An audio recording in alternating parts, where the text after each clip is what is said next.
Election commission ने अरविंद केजरीवाल की आम आदमी पार्टी को कौमी पार्टी का दर्जा दे दिया है। आम आदमी पार्टी का चुनाव निशान झाड़ू ही रहेगा। इलेक्शन कमीशन ने सोमवार को कहा कि ममता बनर्जी की टीएमसी, शरद पवार की एनसीपी और सीपीआई का कौमी पार्टी का दर्जा छिन गया है। इलेक्शन कमीशन ने कहा कि आम आदमी पार्टी को दिल्ली, गोवा, पंजाब और गुजरात में इसकी इंतखाबी कारकर्दगी की बुनियाद पर कौमी पार्टी का दर्जा दिया गया है। हमारे लिए बहुत बड़ी बात है कि करोड़ों लोगों के आशीर्वाद की वजह से, उनके प्यार की वजह से आज एक नई पार्टी को, एक छोटी सी पार्टी को राष्ट्रीय दल होने का दर्जा मिला है। मुझे लगता है कि ईश्वर हम सबको और ख़ास तौर पे हमारे राष्ट्रीय संयोजक अरविंद केजरीवाल जी को शक्ति दें, आशीर्वाद दें कि वो इस पार्टी को और आगे ले जा सकें और इस पार्टी के साथ पूरे देश को आगे ले जा सकें, इस देश के लोगों की सेवा कर सकें। लोगों ने जो विश्वास अरविंद केजरीवाल जी के ऊपर दिखाया है, उस विश्वास को अरविंद केजरीवाल जी और आगे ले जा सकें। सर, अब 12 सफर रहा है, शायद ही कोई ऐसा दल होगा जो इतने कम समय में राष्ट्रीय पार्टी का अपना बैज लेके बैठा है। आपको लगता है कि बड़ी अचीवमेंट है? देखिए, ये लोगों के प्यार और आशीर्वाद के बिना संभव नहीं है। ईश्वर हमारे साथ हैं, लोग हमारे साथ हैं, इसलिए आज ये हो पाया है। और इतने चैलेंजेस के बाद, इतनी मुसीबतों के बाद, जब एक केंद्र सरकार लगातार एक दल के ऊपर हमलावर हो, हर रोज़ नए नए षड्यंत्र हमारी पार्टी के खिलाफ किए जा रहे हों, ऐसे में इस मुकाम तक पहुंचना जो है, ये किसी चमत्कार से कम नहीं है। आम आदमी पार्टी दिल्ली के, पंजाब के टैक्स पेयर को उसके द्वारा दिया गया टैक्स के पैसे को सहूलियतों के रूप में वापस देती है। उसके बावजूद हम लोग जो है अपने राज्यों का कर्जा कम कर पाते हैं। दिल्ली के अंदर हम हर बार एक मुनाफे का बजट देते हैं। बिजली फ्री, पानी फ्री, बसों में महिलाओं की जो है आना जाना फ्री, तीर्थ यात्रा फ्री, अस्पतालों में इलाज फ्री, शिक्षा फ्री। इसके बावजूद जो है अरविंद केजरीवाल साहब का जो बजट है दिल्ली का, वो बढ़ता जाता है। बाकी राज्यों में कुछ फ्री नहीं मिलता, मगर फिर भी कर्जा बढ़ता जाता है। तो अन्य पार्टियों को इसके बारे में सोचना चाहिए कि क्या ऐसा करें जिससे लोग भी खुश हों और आपका खजाना भी बढ़े। देखिए, पहले दिन से, जब से ये पार्टी बनी है और पहले चुनाव से, हमारे पास बहुत चैलेंजेस आए हैं। हर चैलेंज के बाद लोगों को ऐसा लगता है अब आम आदमी पार्टी खत्म हो जाएगी, अब जो है जो ये फाइनल असॉल्ट है आम आदमी पार्टी के पास, अब ये नहीं उभर पाएंगे। मगर उसके बाद अरविंद केजरीवाल और बड़े और मजबूत और ताकतवर लीडर बनके जो है बाहर निकलते हैं। ये अरविंद केजरीवाल की खासियत है। मरकज़ी वज़ीर दाखिला अमित शाह ने सोमवार को अरुणाचल प्रदेश में वाइब्रेंट विलेज प्रोग्राम और मुख्तलिफ तरक्याती मंसूबों का इफ्तिताह और आगाज किया। इस मौके पर शाह ने चीन को दो टूक कहा कि अब कोई भी सरहद पर आंख उठाकर देख नहीं सकता, सुई की नोक बराबर भी जमीन पर कोई कब्जा नहीं कर सकता। शाह ने कहा कि वो जमाना चला गया जब हिंदुस्तान की जमीन पर कोई भी कब्जा कर सकता था। और मित्रों, आज पूरा देश निश्चिंत होकर सो रहा है, चाहे हमारी किसी भी सीमा हो, अरुणाचल का प्रदेश हो, लद्दाख का प्रदेश हो, कश्मीर हो या कोई भी प्रदेश हो, हम निश्चिंत होकर देश के मध्य भाग में, देश के उत्तरी भाग में सो रहे हैं। इसका कारण हमारे हिमवीर आईटीबीपी के जवान और हमारी थल सेना का पराक्रम और उनका त्याग और बलिदान है। उन्हीं के कारण कोई भी हमारी सीमा पर आंख उठाकर देख नहीं सकता। और आज हम गर्व के साथ कहते हैं, वो जमाने चले गए जब भारत की भूमि का कोई अतिक्रमण कर सकता था। आज सुई की नोक जितनी भूमि का भी अतिक्रमण कोई नहीं कर सकता, क्योंकि आईटीबीपी और भारतीय सेना यहां पर उपस्थित है।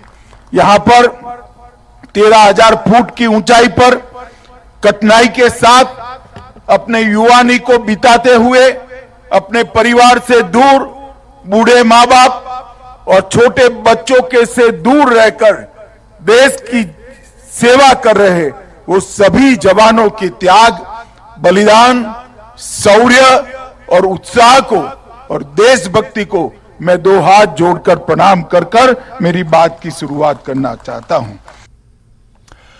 पंजाब पुलिस के हाथ बड़ी कामयाबी लगी है। खालिस्तानी हामी अमृतपाल सिंह के करीबी को पुलिस ने गिरफ्तार कर लिया। हालांकि भगोड़ा अमृतपाल सिंह अभी भी पुलिस के गिरफ्त से बाहर है। वो 18 मार्च से फरार है। पंजाब पुलिस ने स्पेशल की मदद से एक बड़ा ऑपरेशन लॉन्च करते हुए ये गिरफ्तारी की है।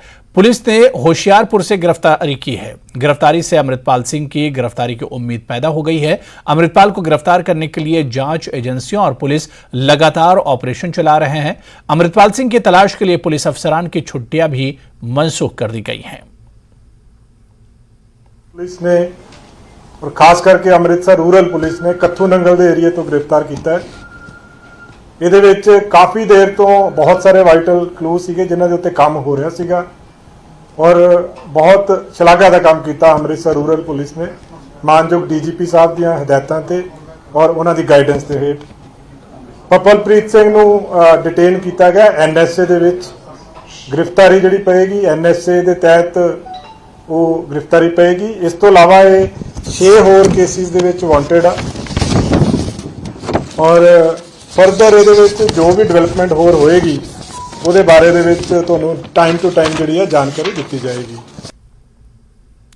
उत्तर प्रदेश लोकल बॉडी चुनाव को लेकर बीएसपी सरबराह मायावती ने प्रेस कॉन्फ्रेंस की। इस दौरान मायावती ने मुतालबा किया कि चुनाव ईवीएम की जगह बैलेट पेपर से कराए जाएं। उन्होंने कहा कि बीएसपी चुनाव का खैर मकदम करती है, लेकिन बीजेपी ईवीएम से चुनाव नहीं कराकर बैलेट पेपर के जरिए चुनाव करवाए। मायावती ने प्रेस कॉन्फ्रेंस के दौरान यह ऐलान भी किया कि उनकी पार्टी बाहुबली अतीक अहमद के खानदान के किसी भी फर्द को टिकट नहीं देगी। हालांकि इससे कबल यह कहा जा रहा था कि अतीक अहमद के भाई की अहलिया को उम्मीदवार बनाया जा सकता है। अमीशपाल अगवा केस में बरी हुए अतीक अहमद के भाई अशरफ अहमद की अहलिया जैनब को प्रयागराज से बीएसपी मेयर का चुनाव लड़ाना चाहती है। चुनाव अर्थात नगर निगम, पार्षद, नगर पालिका, नगर पंचायत व वार्ड आदि के चुनाव घोषित हो चुके हैं, जिसका बीएसपी स्वागत करती है। साथ ही ये भी उम्मीद करती है कि यूपी सरकार व नगर निकाय से संबंधित अधिकारी ये चुनाव पूरे तौर से फ्री एंड फेयर कराएं तथा नगर निगम का भी चुनाव ईवीएम से न करा के इसे भी सीधे तौर पर बैलेट पेपर से ही कराएं। ये भी हमारी सरकार से, संबंधित अधिकारी से पुरजोर अपील है। इसके साथ साथ यहाँ मैं ये भी अवगत कराना चाहती हूँ कि हमारी पार्टी बीएसपी ने ये चुनाव पूरी तैयारी व दमदारी के साथ लड़ने का फैसला लिया है, ताकि प्रदेश में नगर निकाय स्तर पर सही लोग चुनकर जा सके। तभी फिर वे सर्व समाज में से विशेषकर गरीबों, मजदूरों, दलितों, आदिवासियों, पिछड़े वर्गों, मुस्लिम व अन्य धार्मिक अल्पसंख्यक समाज के लोगों के हितों का हर मामले में प्राथमिकता के आधार पर पूरा ध्यान रख सकते हैं। चलिए आगे बढ़ेंगे। खबर राजस्थान से है, जहां की सियासत के जादूगर कहे जाने वाले वजीर आला अशोक गहलोत ने अपने 40 साल के सियासी सफर में बड़े बड़े लीडरों को शिकस्त दी है, लेकिन अब इनके सामने अपने सियासी करियर का सबसे बड़ा चैलेंज है, जिसका नाम सचिन पायलट है। अब एक बार फिर पायलट ने बागियाना रवैया अख्तियार करते हुए अपनी ही हुकूमत के खिलाफ महाज खोल दिया है। सचिन पायलट ने इतवार को ऐलान किया कि वो 11 अप्रैल को एक रोजा धरना रखेंगे, लेकिन इससे पहले अपोजिशन के साथ साथ ही अपने भी हमलावर हो चुके हैं। अनशन करप्शन के खिलाफ कार्रवाई करने को रखा जाएगा। अब तक जो हम नहीं कर सके 4.25 साल में, उसको करने के लिए, ताकि मैं फिर कहना चाहता हूं, जनता जनार्दन है और हर पार्टी को अपनी बात पर विश्वास कायम कराने के लिए प्रमाण देना जरूरी है।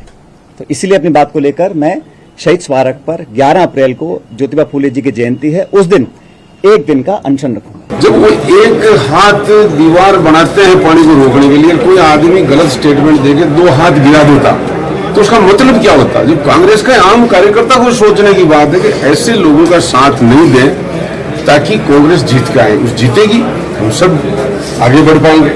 आज इतना शानदार हमारा बजट है, राहुल गांधी जी की जो शानदार महंगाई, भ्रष्टाचार और सामाजिक समरसता पे यात्रा निकली है, शानदार समर्थन मिला हम लोगों को, उसको हम आगे बढ़ाएं।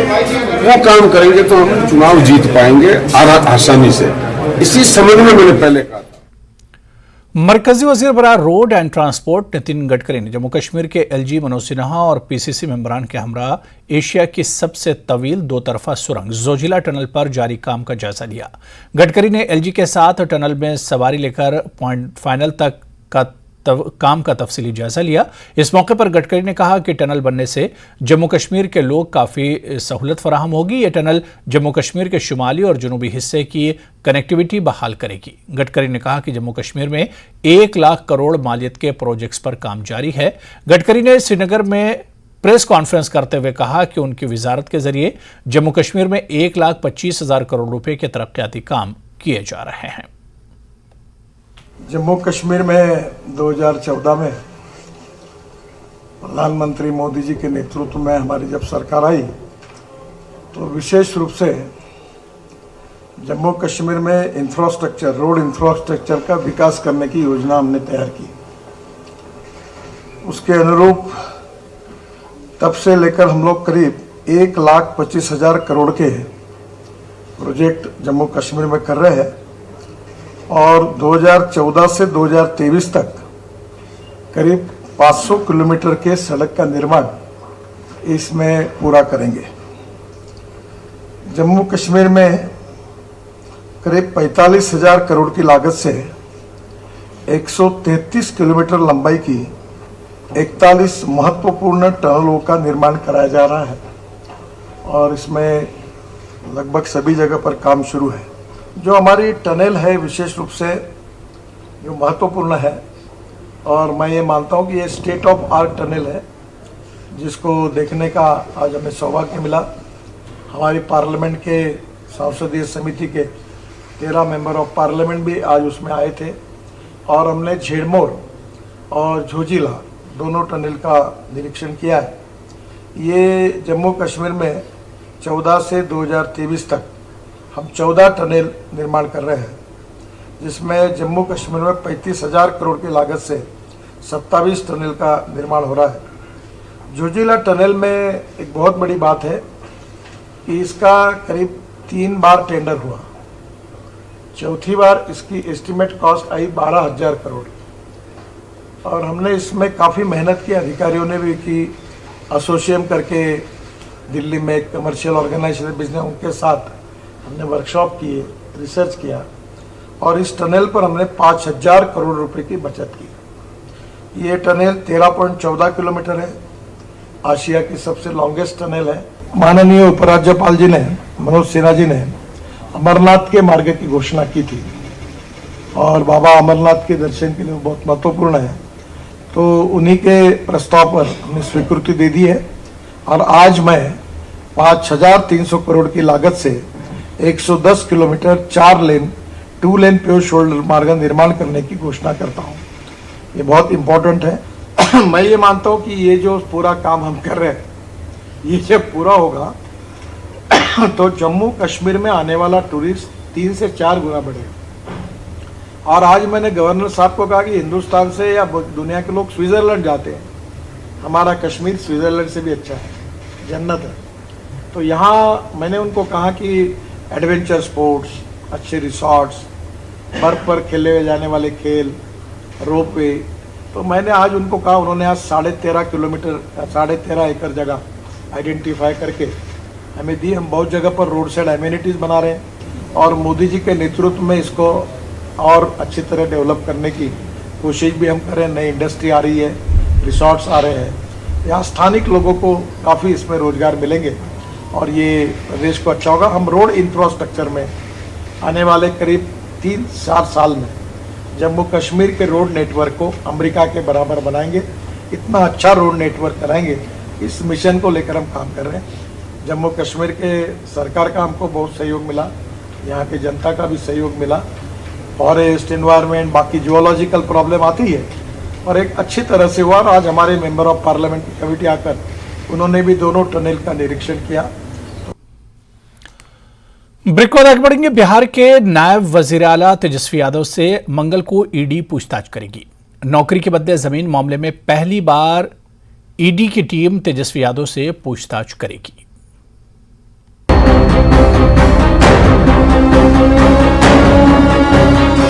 नौकरी के बदले जमीन मामले में तेजस्वी यादव से पूछताछ होगी। 11 अप्रैल यानी मंगलवार को दिल्ली के ईडी दफ्तर में अधिकारी तेजस्वी यादव से पूछताछ करेंगे। पूछताछ के लिए सोमवार को पटना से दिल्ली रवाना होते समय मीडिया कर्मियों ने तेजस्वी से इस बारे में सवाल पूछा, जहां तेजस्वी यादव ने सांप्रदायिक हिंसा को लेकर बीजेपी पर निशाना साधा, लेकिन पूछताछ के सवाल पर बिना बोले ही आगे बढ़ गए। दिल्ली जा रहे सर, दिल्ली जा रहे। लेकिन दिल्ली में तेजस्वी यादव ने कहा कि ये कौन सी नई चीज है, जनता सब जानती है। अरे भाई, जब से सरकार बनी तब से तो हम कह रहे, कौन सी नई बात है। हमको एक भाजपा के नेता मिले थे, वो बता रहे थे कि बहुत अति कर दिया है, लोग समझ रहे हैं। तो लोग, जनता देख रही है, सब जान रहा क्या है नहीं है। 24 है, चलता रहेगा ये सब। इससे पहले इसी मामले में 25 मार्च को सीबीआई ने तेजस्वी से पूछताछ की थी। उसी दिन ईडी ने तेजस्वी की बड़ी बहन और आरजेडी सांसद मीसा भारती से भी करीब 7 घंटे तक पूछताछ की थी। नौकरी के बदले जमीन मामले में सीबीआई और ईडी के अधिकारी लालू प्रसाद और राबड़ी देवी से भी पूछताछ कर चुके हैं। मंगलवार को तेजस्वी से ईडी पहली बार इस मामले में पूछताछ करेगी। देखना होगा मंगल तेजस्वी के लिए मंगल साबित होता है या फिर अमंगल। न्यूज़ 18 के लिए दिल्ली से शंकर आनंद और पटना से शैलेंद्र और संजय कुमार की रिपोर्ट। बिहार में सियासी इफ्तार पार्टी का दौर चल रहा है, जिस पर साबिक मरकजी वजीर आरसीपी सिंह और एमआईएम सरबराह असदुद्दीन ओवैसी ने अब तक का सबसे बड़ा हमला बोला है।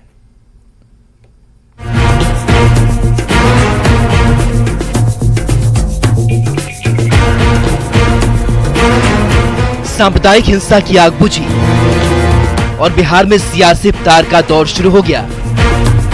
बैक टू बैक 3 दिनों तक 3 बड़ी इफ्तार की पार्टी हुई। बिहार में हो रही सियासी इफ्तार पर पूर्व केंद्रीय मंत्री और कभी नीतीश कुमार के सबसे खासम खास रहे आरसीपी सिंह ने सबसे बड़ा हमला बोला है। आरसीपी सिंह ने ट्वीट कर लिखा है, बिहार में बहार है, इफ्तार पर इफ्तार है, न नौकरी न रोजगार है, इफ्तार पर इफ्तार है, लूट और मार है, इफ्तार पर इफ्तार है, किसान परेशान है, मौसम की मार है, इफ्तार पर इफ्तार है, नीतीश कुमार है। नीतीश तेजस्वी की सरकार पर एआईएमआईएम के प्रमुख असदुद्दीन ओवैसी ने भी निशाना साधा। ओवैसी ने कहा कि दोषी पुलिसकर्मी को सस्पेंड करने की बजाय इफ्तार पार्टी में खुशियां मना रहे हैं। उन पुलिस वालों को सस्पेंड नहीं करते तो ये बात है, बजाय उसके आप इफ्तार की दावत करते हैं और बैठकर मजे ले लेकर खजूर खाते हैं। अरे भाई, ये क्या हो रहा है? आप सत्ता में आप है, कुछ तो अपनी अखलाकी जिम्मेदारी दिखाइए, संवैधानिक जिम्मेदारी दिखाइए। चुनावी रणनीतिकार और जनसुराज अभियान के जरिए बिहार में सियासी जमीन तलाश रहे प्रशांत किशोर ने भी सियासी इफ्तार पर निशाना साधा है। प्रशांत किशोर ने कहा कि जिस समाज के लिए इफ्तार कर रहे हैं उसी ने एमएलसी चुनाव में हरवा दिया, तो कितना भी इफ्तार कर लें जनता सब जानती है। एक और आप इफ्तार पार्टी कर रहे हैं और एक और आपके कैंडिडेट को उसी समाज के लोग वोट नहीं कर रहे हैं। इफ्तार पार्टी जितना करना है करते रहिए। हर साल होने वाले सियासी दलों के इफ्तार पर तुष्टीकरण का आरोप तो हमेशा से लगता रहा है, लेकिन ओवैसी के आरोप और प्रशांत किशोर का बयान महागठबंधन के नेताओं की बेचैनी बढ़ाने वाला है। Bureau report, news 18। माह रमजान को उलमाए दीन ने इस्लाह माशरा का अहम जरिया करार दिया है। उलमाए दीन का मानना है कि रोजा रखने से जहां इंसान में तक़वे की सिफात हासिल होती हैं, वहीं वो इसी अपने रब का कुर्ब हासिल करने में भी मदद मिलती है। माह रमज़ान रहमतों बरकतों के साथ गुनाहों से निजात और गमखारी का भी महीना है। इसलिए बंदा मोमिन जब रोज़ा रखता है तो उसे दूसरों की भूख प्यास का एहसास होता है और वो खुले दिल से दूसरों की मदद के लिए कदम उठाता है। उलमाए दीन माह रमज़ान में इबादत को तर्क करने वाले, बाज़ारों में गैर ज़रूरी तौर पर घूमने वाले और रमज़ान को फूड फेस्टिवल बनाने वालों की सरजनिश करते हुए इनसे रोज़े की रूह को समझने का मशवरा दिया है। रोज़े का सबक क्या है, इस ताल्लुक से उलमाए दीन कुछ इस तरह अपने ख्यालात का इजहार करते हैं। मैं आपको बता दूं कि रोज़ा हर मज़हब के अंदर है, चाहे वो यहूदी हो या हमारे हिंदू भाई हो, अलग अलग नामों से जाना जाता है, वो बात अलग है, लेकिन रोज़ा सब रखते हैं। और हर एक का रोज़ा रखने का मकसद जो अल्लाह ने दिया वो खाली इंसान को भूखा रखना मकसद नहीं, बल्कि उसके पीछे एक ये मकसद है कि इंसान को इस बात का एहसास हो कि जब वो भूखा रहेगा, प्यासा रहेगा, तो उसको दूसरों की प्यास का और भूख की शिद्दत का अंदाज़ा होगा। इस महीने में जिस तरीके से हम ज़िंदगी गुजारते हैं कि हमने रोज़े की नियत की और जो चीज़ें हम कर सकते थे, खा सकते थे, पी सकते थे, हमको इजाज़त थी, लेकिन हमने अपने ऊपर हराम कर ली। इसी तरीके से बाकी 11 महीने में भी हमको अपनी ज़िंदगी को ऐसे गुजारना है कि कौन सा काम हमको करना है और किस काम से परहेज़ करना है। अल्लाह की इबादत के साथ साथ अल्लाह की मखलूक का ख्याल करना है। हल्का गडखोद सोनवारी के पंचायत बाड़ी ने पीर को सब डिस्ट्रिक्ट एडमिनिस्ट्रेशन के खिलाफ एहतजाज किया। उन्होंने इल्जाम लगाया कि इंतजामिया की तरफ से इन्हें नजरअंदाज किया जा रहा है। पंचायत घर के बाहर जमा होने वाली पंचायत बॉडी ने शिकायत की कि इंतजामिया इनके हल्के को नजरअंदाज कर रही, क्योंकि इस तरक्याती मंसूबे के माहाना जायजा इजलासों में सिर्फ चंद महकमे हिस्सा ले रहे हैं। पंचायत बॉडी ने डीसी बांडीपुरा से अपील की कि वो इस मामले का नोटिस लें। गाड़ खोडस PMG या नबार्ड या RLB वनकस 1% तो रेस्पॉन्ड दिवान कहीं तम पगह वन है अस थो मैगनम 1 किलोमीटर 2 किलोमीटर, मगर ये साथ ये ग्राम सभा मज दहान तम योर प्लानस मज वन नयस वरियस मज क्या तुंदिस एरियास क्या हेको एज पर RLB as NABARD as PMG कि अथ मज सोन मैकेनिकल डिपार्टमेंट टोटल 1% ते रेस्पॉन्ड मिलान कि SDM सबस कर कॉल कि अस योर सारी डिपार्टमेंट कहीं वो कह डिपार्टमेंट तम लोकल ड्यूटी ये लोकल ड्यूटी क्लास 4 तम ड्यूटी ये वनकस फ्रंट लाइन वर्कर तम योर यथ पंचायत पे कि अगर अक लट योर डायरेक्टर साहब ही है, फूडुक डायरेक्टर साहब ही है, या PHE डायरेक्टर या चीफ इंजीनियर या एक्जन साहब ही है, या AEE साहब ही है, या मैकेनिकल कौस टेक्निकल हैंड इंजीनियर अफसर तम यहां योर तम हेकान वन सैनिस एरियास मज सैनिस एरियास क्या हेकान तम कर सैनिस गाड़ खोडस क्या हेकान कर कि सोन गाड़ खोड वारिया। तो चलिए इस बुलेटिन में अभी फिलहाल इतना ही। नमस्कार।